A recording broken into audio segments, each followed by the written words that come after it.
হিন্দুদের সবথেকে বড় ধর্মীয় উৎসব শারদীয় দুর্গাপূজা উপলক্ষে ক্যাম্পাসে অনেক হিন্দু শিক্ষার্থী ক্যাম্পাস ছেড়ে তাদের বাসায় গিয়েছিল দুর্গাপূজা উদযাপন করার জন্য। দীর্ঘ ছুটির পরে আজকে ক্যাম্পাস খুলেছে, শিক্ষার্থীরা ইতিমধ্যে ক্যাম্পাসে আসা শুরু করেছে। আমরা শিক্ষার্থীদের দ্বারে দ্বারে যাচ্ছি, শিক্ষার্থীদের কাছে আমরা পুরোদমে প্রচারণা শুরু করেছি। রাকসুর ডেট কিন্তু 4 বার দেওয়া হয়েছে, এ পর্যন্ত 4 বার রিশিডিউল করা হয়েছে, 2 বার তফসিল দেওয়া হয়েছে, বেশ কয়েকবার তফসিল রিশিডিউল করা হয়েছে এবং 4 বার তারিখ পরিবর্তন করা হয়েছে। তো এই জায়গা থেকে একটা সংশয়ের জায়গা শিক্ষার্থীদের মাঝে আসতেই পারে। আমরা বিশ্ববিদ্যালয় প্রশাসনকে আহ্বান জানাই এবং বিশ্ববিদ্যালয় প্রশাসনকে জোর দাবি জানাই যে শিক্ষার্থীদের মনে যে আশঙ্কাগুলো, যে সংশয়গুলো তৈরি হয়েছে, এই সংশয় দূর করার দায়িত্ব বিশ্ববিদ্যালয় প্রশাসনের। আমাদের ক্যাম্পাস নতুন করে প্রাণ ফিরে পেয়েছে, ছাত্রছাত্রীরা আসতে শুরু করেছে। তো এই কয়েকদিন আমাদের নির্বাচন কমিশন থেকেই প্রচারণা বন্ধ ছিল।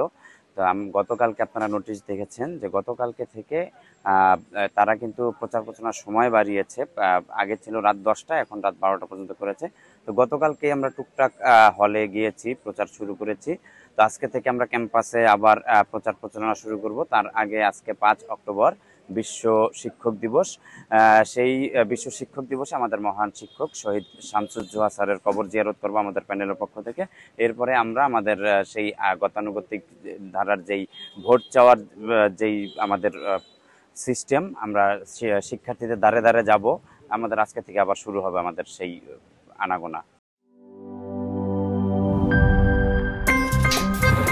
আমার একটা স্মার্ট সিদ্ধান্তে 25% গ্যাসের খরচ কমেছে। ভাবছেন কিভাবে?